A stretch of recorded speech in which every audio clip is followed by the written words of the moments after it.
We are on a spiritual journey, and as a community, we have been on a spiritual journey for years, and it has been recreated again and again. And this is our newest adventure together with Jake and Olivia, exploring the depths of our souls and our minds with wonder and aliveness. So as you take your next breath, just feel yourself sink into this moment of exploration with anticipation and joy.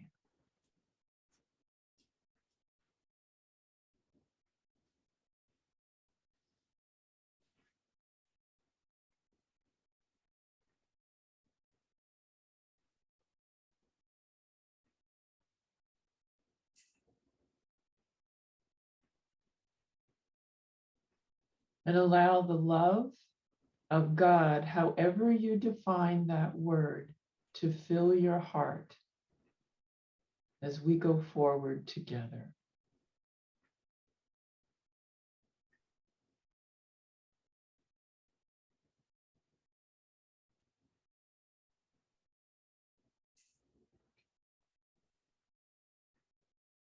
And with your next breath, come back to the room.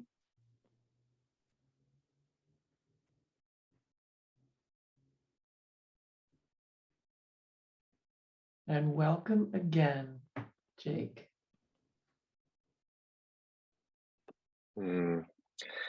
Oh, thank you so much for that. I love Charlie as the perfect illustration, and that fits so neatly with what we're going to talk about today.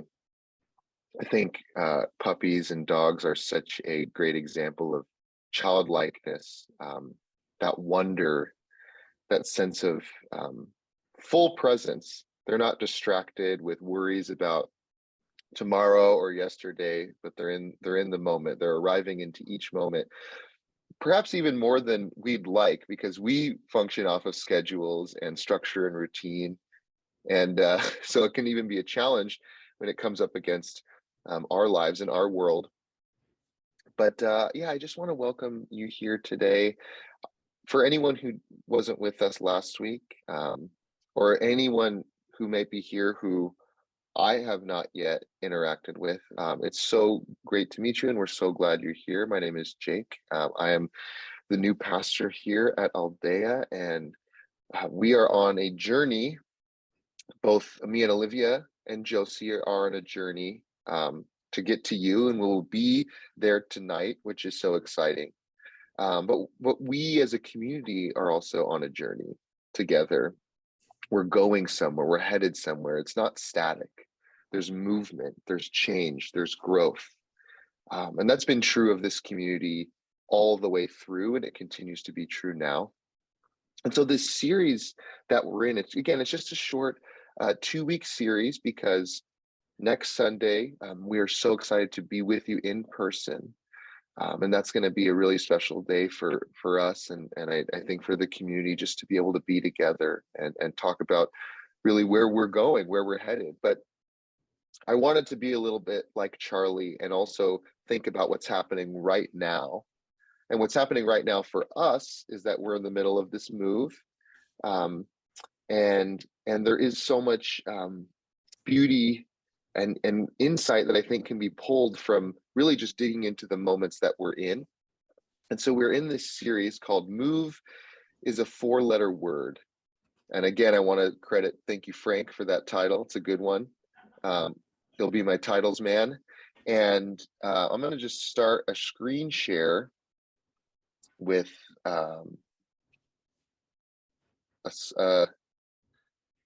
this. Can you all see that okay? Yes. Move is a 4-letter word. Can be challenging. Yes. It's also very rewarding.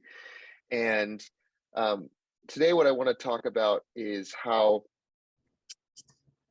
last week we focused on the two parts of moving. We talked about the leaving behind that we all have to do, the letting go that happens in a move, the boxing up of everything, the taking stock of our lives and seeing all that we've carried through on our journey, all that we've held with us, and examining what we might need to let go, particularly expectations that we place on ourselves, on others, on life, on, and again, as Kathleen said, however you would define the word God, expectations we place on God. And this week, we're going to look at the second part of that journey of movement, which is the arriving into each moment as a fresh new moment. And really, this journey is one of letting go, which leads us to vulnerability, to a vulnerable place of starting over. And so today, our key word is going to be vulnerability. That's going to be the idea that we really hover around today. And it's, for me, impossible to think about vulnerability without Brene Brown. She's an author, a speaker, she's a researcher, and she's done extensive work on vulnerability and how that plays into our emotional journey as human beings. She has a TED Talk that really kind of skyrocketed her to being a household name, which is called The Power of Vulnerability, which I think is a reversal for a lot of us, because maybe you think of vulnerability as weakness. And I know I've spent a lot of my life feeling that way. And so I want to reframe this idea of vulnerability as we talk about being vulnerable together in this new journey. So this is Brene Brown. If you, maybe some of you have read some of her work, and I want to share a quote that she speaks on vulnerability in this way: the power of vulnerability. It's vulnerability is not weakness. I define vulnerability as emotional risk, exposure, uncertainty. It fuels our daily lives. It fuels our daily lives. So it's not weakness. It's actually a strength. It's the ability to take risks, not just physically, but emotionally. It's the ability to be open, to be okay with uncertainty. And in fact, it fuels us. It is the thing that drives us. But I know for myself, and maybe there's some of you who can resonate with this, often emotional risk is harder than physical risk. It's often harder to be emotionally vulnerable than it is to be physically vulnerable. I was sitting with my grandmother today. This is my grandmother's house that we're in right now. And I was telling her about this Aldea journey that we're on and how excited we are. But of course, as my grandma, she's also wanting to make sure, are you going to be okay? It's a bit risky. Are you, just moving, if I tell her I'm moving down the street, she'd be like, are you sure that's the right decision? So she's just very protective of me. But as we were talking, she remembered that when I was 22 years old and I was living in this house, I took a big risk, and I, having never left the country before, I got a job on a cruise ship in Australia, and I moved to Australia for 5 months, and I visited, 10 different countries, and it was a really the beginning for me of this movement journey of taking risks and stepping outside of my box and going into the unknown. And it was interesting because she reminded me that I had no idea what to expect, what that journey was going to be like for me. And it ended up being so rewarding. All the friends and all the adventures that I went on, I wouldn't have experienced had I not taken a step out into the unknown. How often for us is there something for us on the other side of the known? And yet there's a lot of fear crossing that threshold between the known and the unknown. And yet I will say that even though I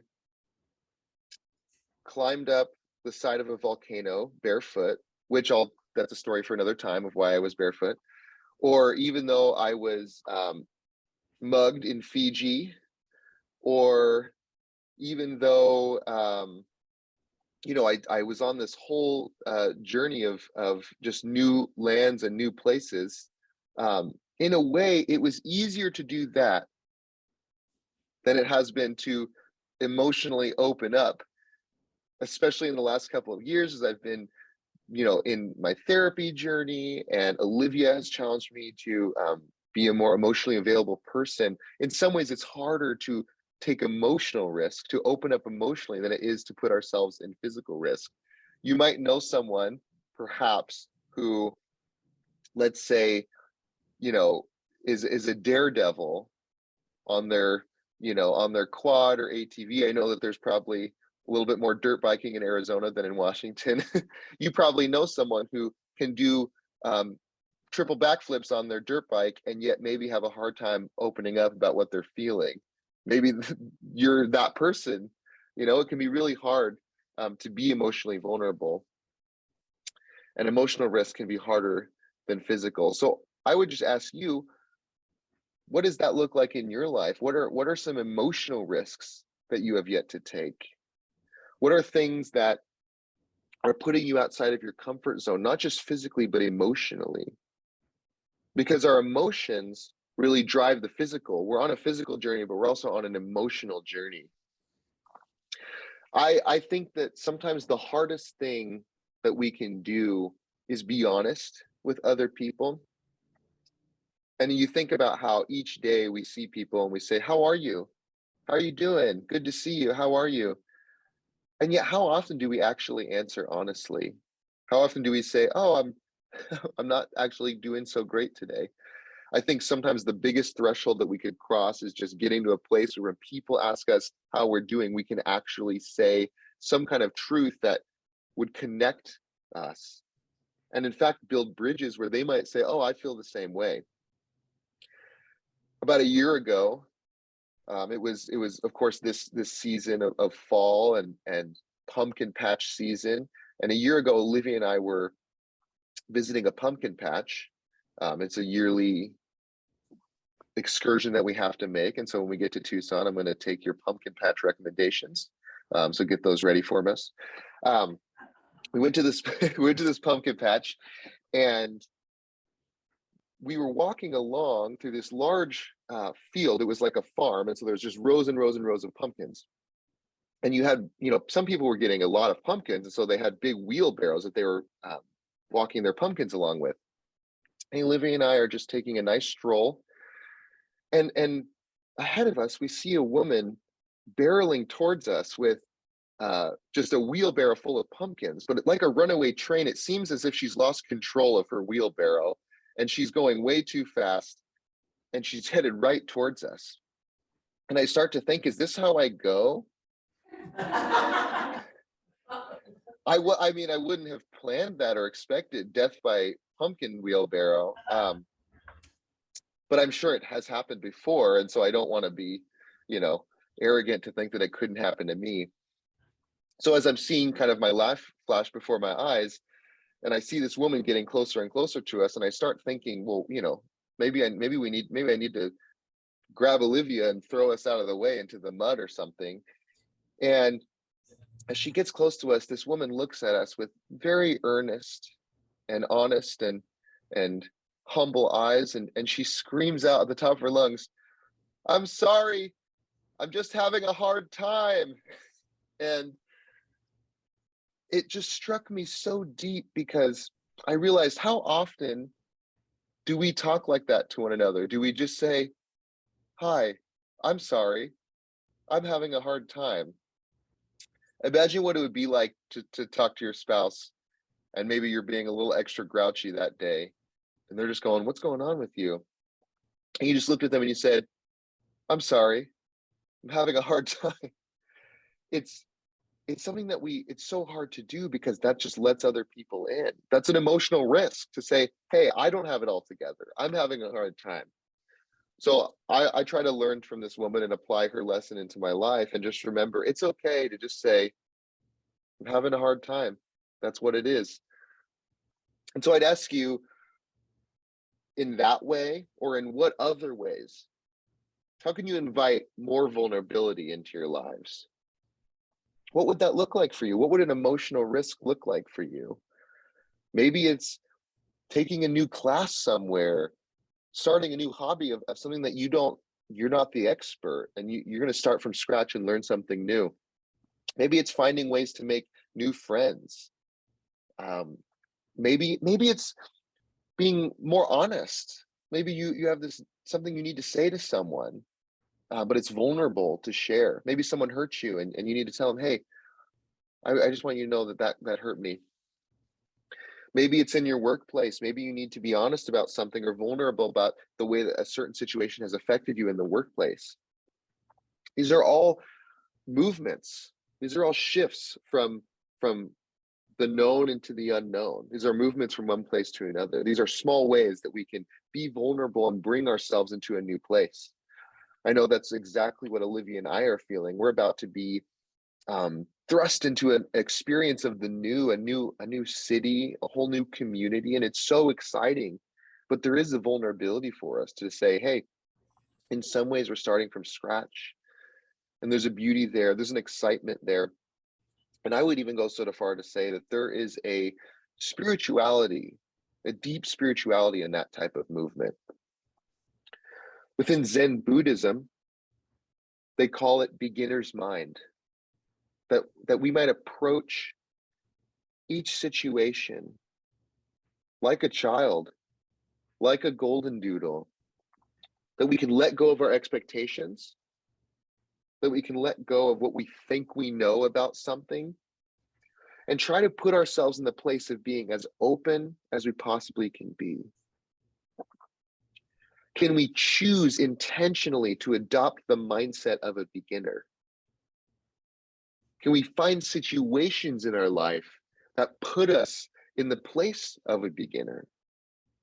Because when we open ourselves up in that way, it actually leaves everything available to us, that we don't close ourselves off from anything that we have to learn.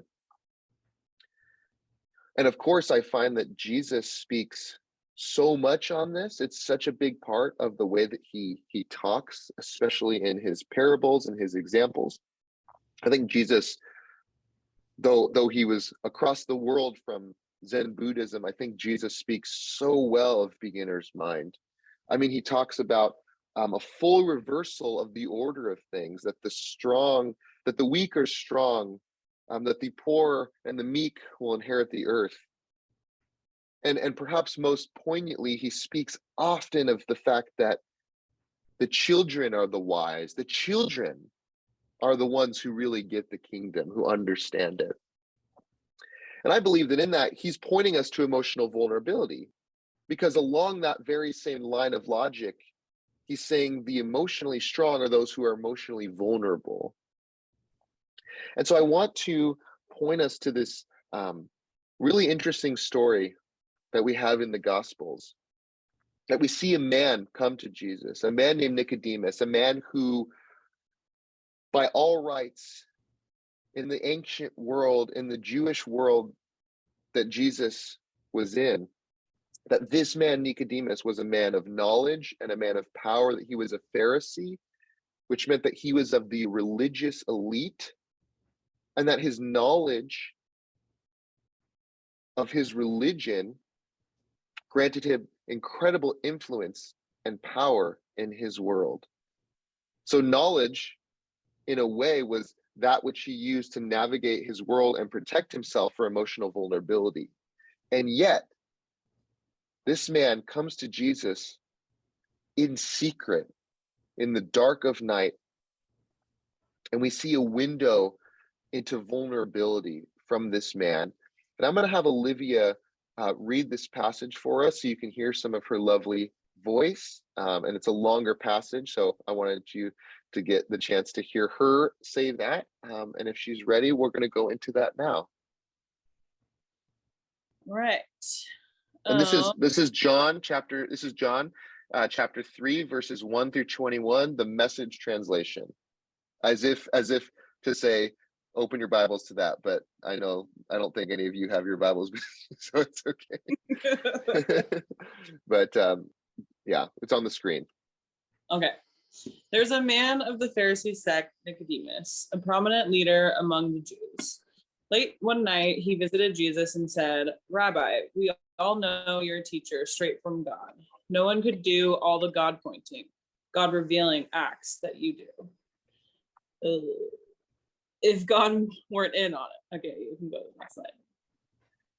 Jesus said, you're absolutely right. Take it from me. Unless a person is born from above, it is not possible to see what I'm pointing to God's kingdom. How can anyone, said Nicodemus, be born who has already been born and grown up? You can't re-enter your mother's womb and be born again. What are you saying with this born from above talk? When you look at a baby, it's just that, a body you can look at and touch. But the person who takes shape within his form by something you can't see and touch, the spirit, and becomes a living spirit. So don't be surprised when I tell you that you have been born from above, out of this world, so to speak. You know well enough how the wind blows this way and that. You hear it rustling through the trees, but you have no idea where it comes from or where it's headed next. That's the way it is with everyone born from above, by the wind of God, the Spirit of God. Thank you. And this last part is Jesus responding to Nicodemus, and I love that he uses the example of a baby. And I'm gonna talk a little bit about that in just a moment. But look how poignant this is. And I love this translation especially because he's saying, this man who has so much experience with the text, with religious circles, with the religious elite, he says, yeah, like you're this carpenter, you're this nobody from a backwater town of Nazareth, and yet what you're doing is so clearly pointing to the divine. It's so clearly pointing to a reality bigger than what we can see. And it's even pointing to the reality that this man had been taught his whole life to recognize. And so here he is recognizing it in the most unlikely of places. And he has to come and ask him, what is this? He comes vulnerably. It's vulnerable. If people knew that he had come and talked to Jesus, most likely he would have been cast out and seen as an outcast. So he vulnerably comes to speak to Jesus, and Jesus even further challenges his vulnerability by saying, it's not just coming to me, it's that we need to be born of a completely different consciousness, born from above, born again. This is really where we see the beginning of this idea of being born again. And for many of us, we probably grew up with this term, and it probably carries a very specific connotation in our mind of what it means to be born again. So I just want to challenge you today. Just take a minute to let beginner's mind come in right now and approach this word born again with a little bit of beginner's mind, of that maybe we can see this phrase in a different light. What if born again,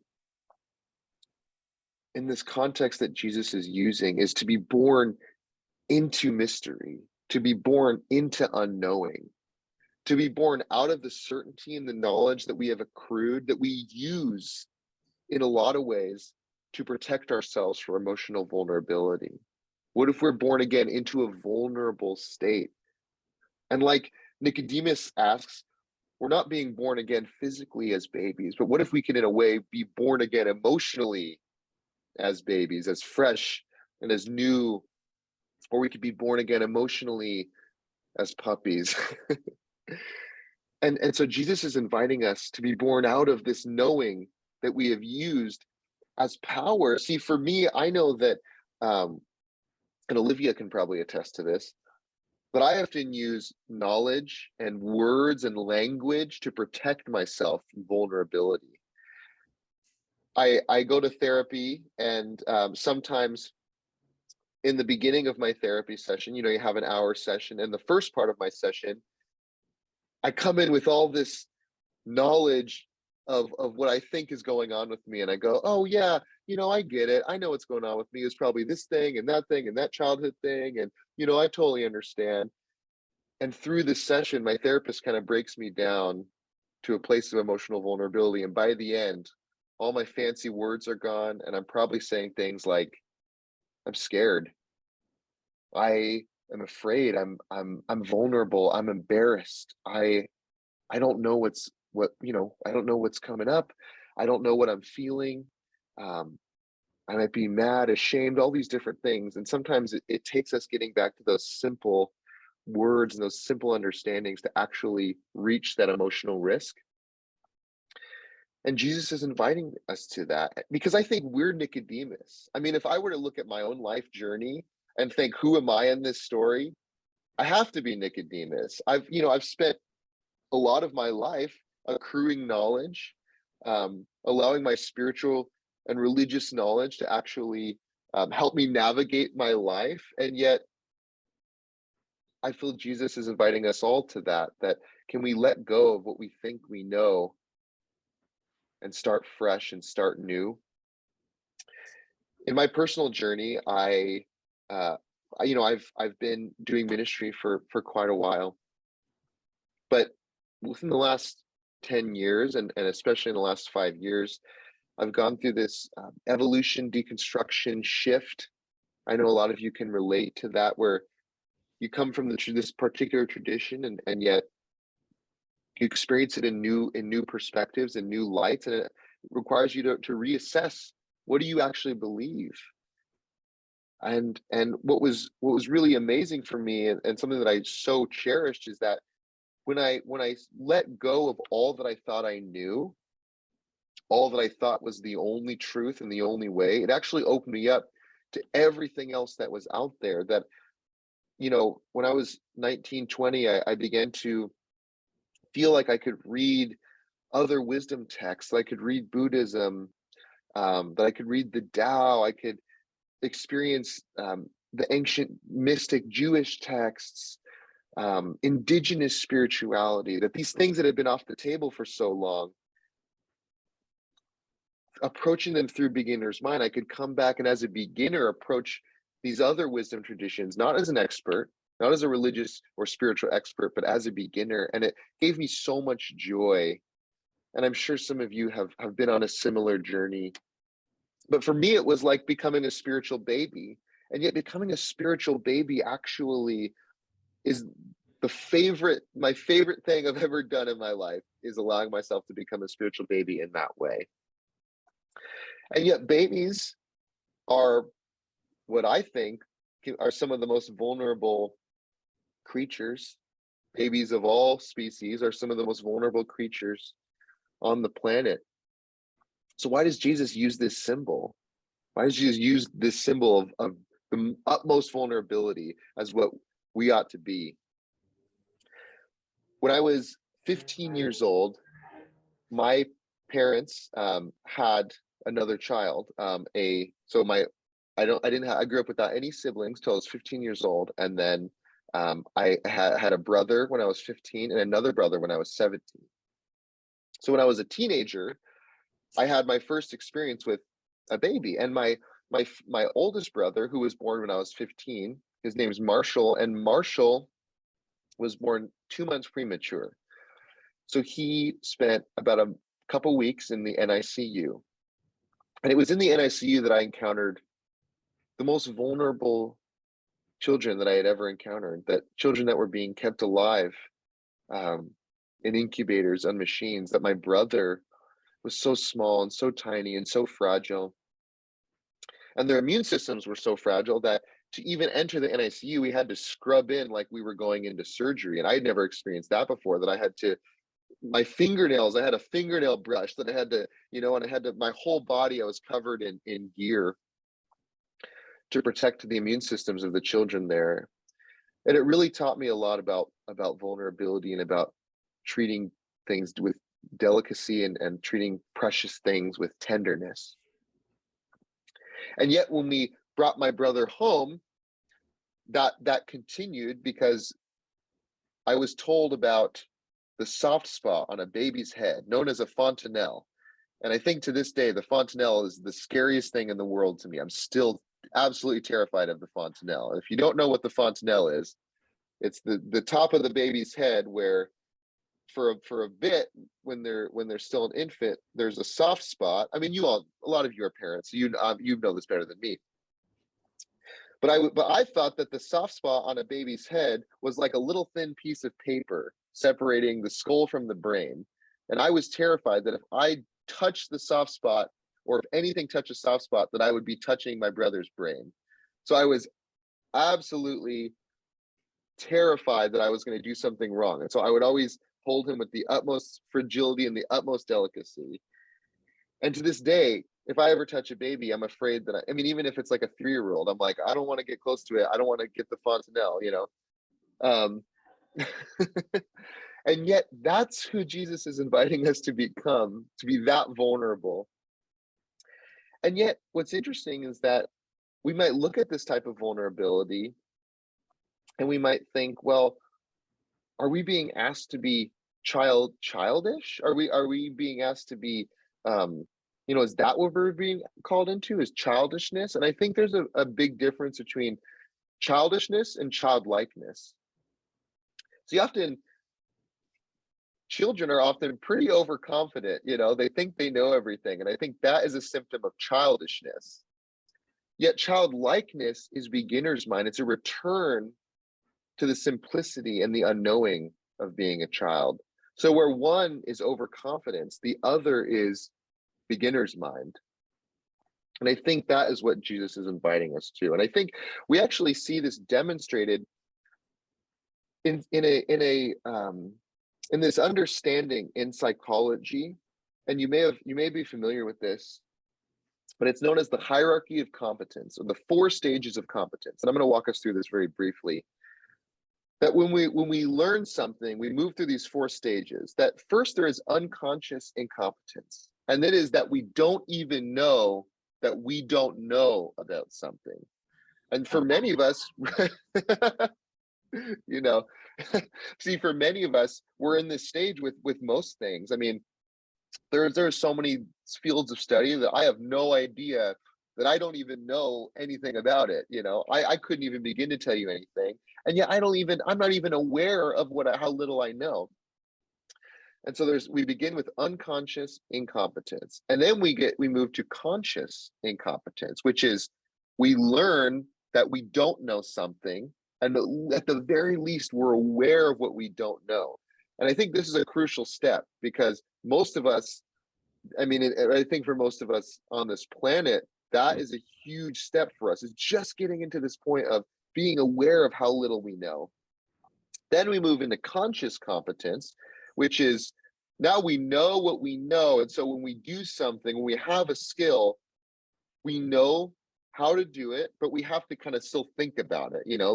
Like if say you work on cars and you move from conscious incompetence of I have no idea how a car works, but at least I want to learn, to conscious competence where, okay, I'm learning about how a car works. And so using the book and using my new knowledge, I can really try really hard to kind of make it work, and I can do it. And finally, we move into unconscious competence. So we're back to unconscious, but on the full other side. And what this means is something has become second nature. Now you go to work on the car and you don't need to even think about it. You know exactly where which piece goes where. Think about how this applies spiritually.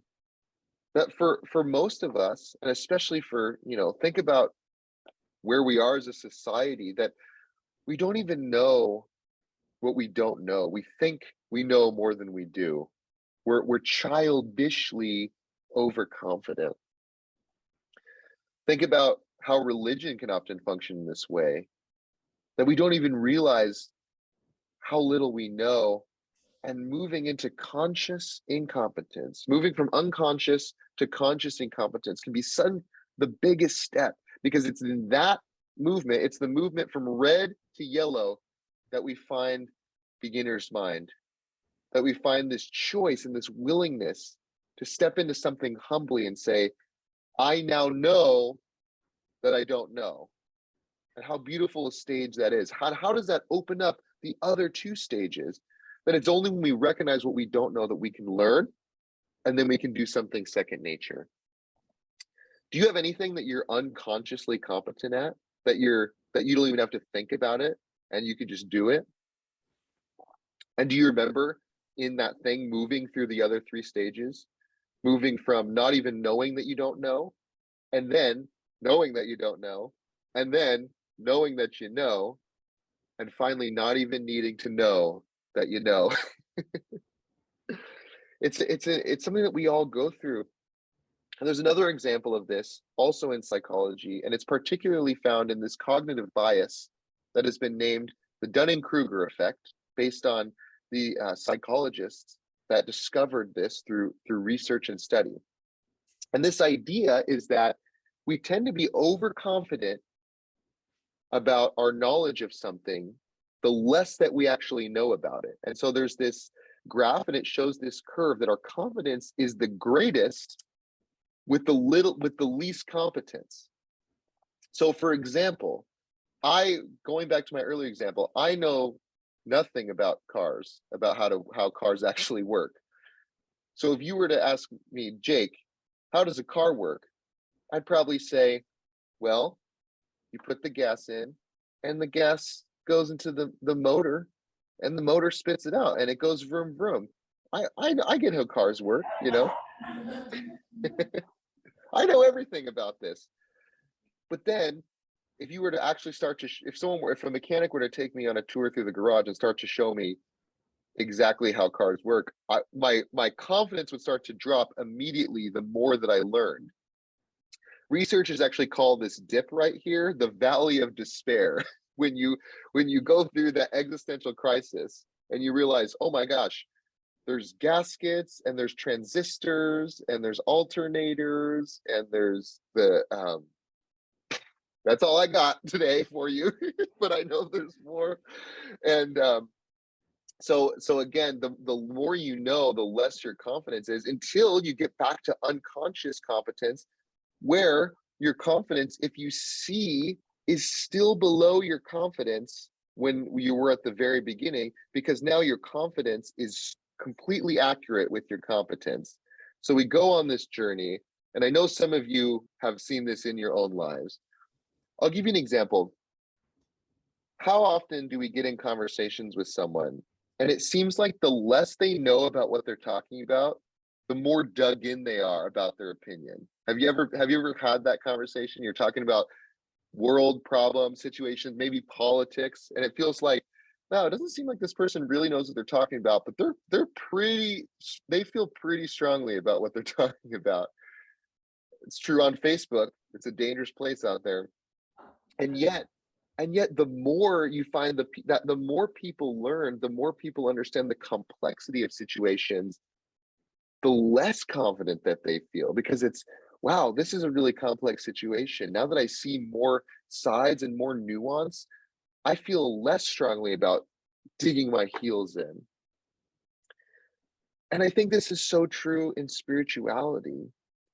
I find that those that I see as the truly wise in spirituality are the ones who have adopted beginner's mind, who have said, wow, I actually realized how little I actually know. That the further along you go on the spiritual journey, the more you open yourselves up away from knowing and into a place of openness and unknowing. And it's from there that you can actually access that unconscious competence. There's a theologian, a prolific author, and particularly around nature, and he's a poet, and his name is Wendell Berry. You might have heard of Wendell Berry, and I love his definition of wisdom.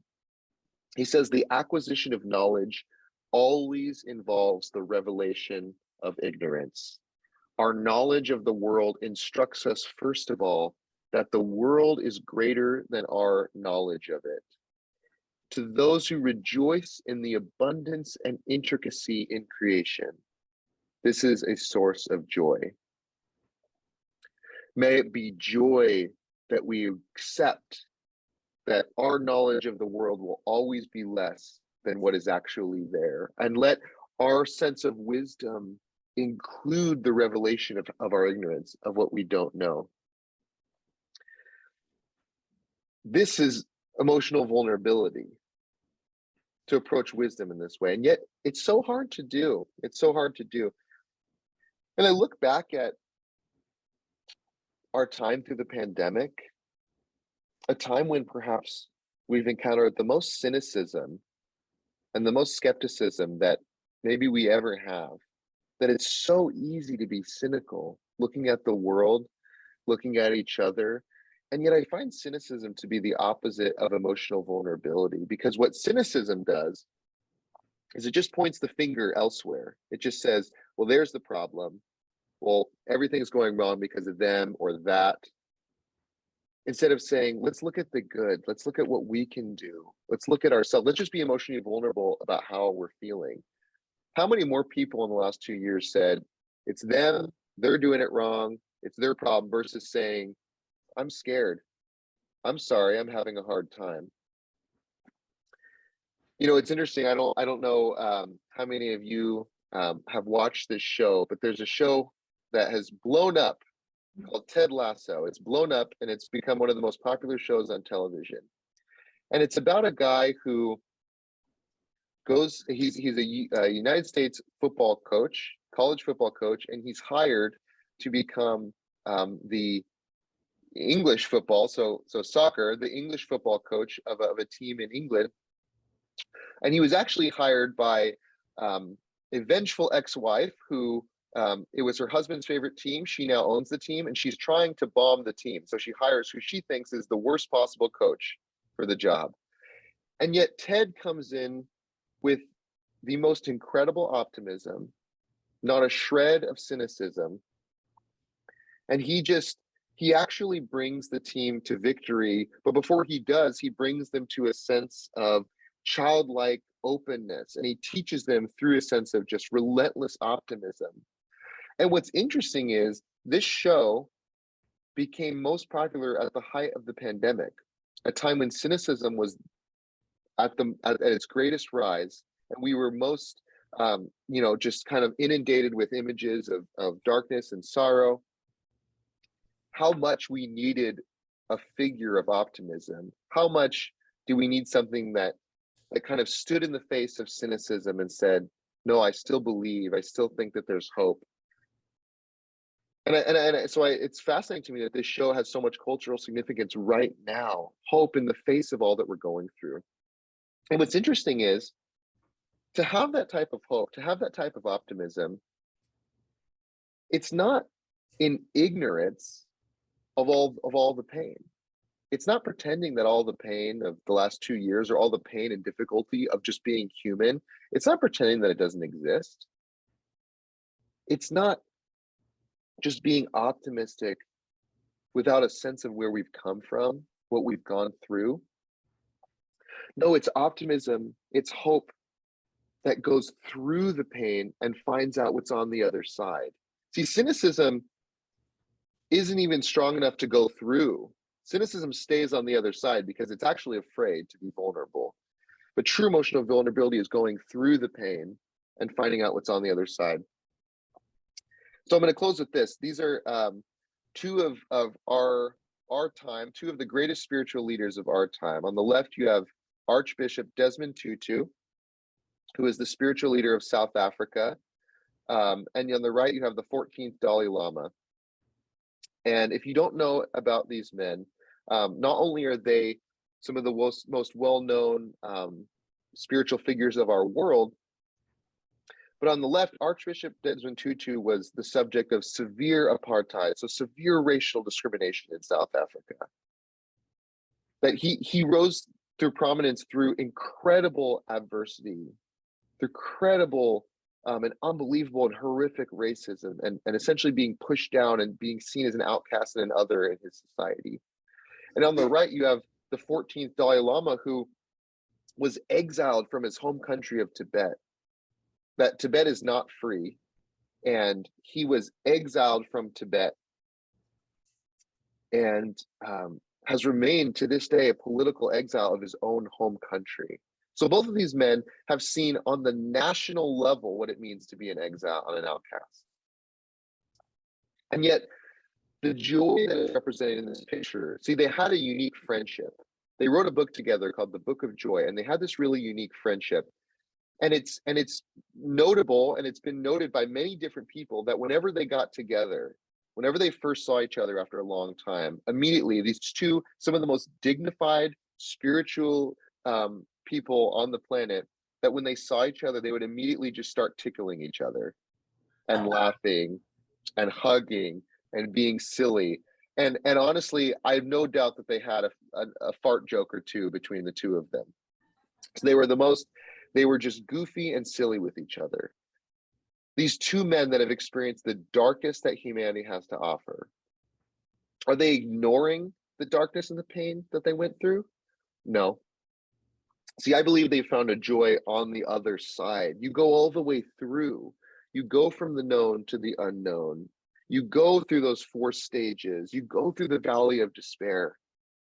And on the other side, you find a joy, you find an openness, you find a childlikeness. You move from childish all the way to childlike. And so as we go through our move that very often feels like a 4-letter word, but as we go through our moves, will we not simply start over? We're not starting from scratch. No, we're acknowledging everywhere we've come from. We're acknowledging the difficulty. As a community, as Aldea, we acknowledge the challenge that the past couple of years have been. We don't ignore it. We don't move into this new journey in ignorance or pretending that it doesn't exist. No, we move with all that we've learned through all our time together. And we move into more and more of a childlike wonder of beginner's mind, of starting fresh. And so I just want to take about 15 minutes again, like we did last week, and I want us to discuss together. And if we can, similar to last week, we will have those on the Zoom discuss, and we'll have those in the building discuss together. And so we can, I'm going to put this slide up right now, and these are going to be our prompts. The first is, have you ever started over? Whether it's moving or otherwise, and what did you learn from that? The second question would be, how do you define vulnerability? What does that look like to you? And the third would be, what do you think it means to be born again in this new context? You know, in this idea of being born into that unknowing and that childlikeness. And so I'm going to leave this on the screen, and maybe for the next 15 minutes at 11:15, we could come back together for our close. Does that sound okay? Yeah. Perfect. Good. So I just want to close today with just a little bit of an invitation for you. I mean, if you want to just get comfortable, you don't need to close your eyes, but I just want to just, as we end our time together, as we just take a few deep breaths, we close up this circle that we've created, this circle of trust and of safety, where we've been able to share together and just be seen together, where we've been able to go beyond, hi, how are you, but really share what we're feeling and how we're feeling. And so my invitation to you this week and in the weeks to come, would you take emotional risks? Would you find them? Would you seek them out? And may you be vulnerable as often as you can.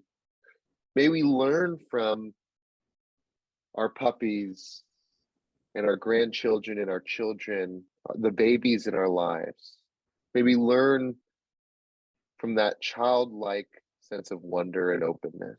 May we adopt beginner's mind in places where we may be the expert, and may that give us new and fresh insights. May we choose hope when the inner cynic is being loud. May we allow the voice of hope to come through. And may we do this all together in a place of safety, a place where we know we're loved. We know that we have community in one another. I'm so grateful that we're going to see you in just 1 week, and we're going to be together again next week. So I'll see you again this time next week. If you're only able to join us on Zoom, that's where we'll be. If you're able to join us in person, it would be wonderful to give you a hug. But beyond that, grace and peace, my friends, all our love. and we'll see you very, very soon. Thank you for being here today. Have a wonderful rest of your Sunday. Thank you. Safe journey. Bye. Bye, everybody.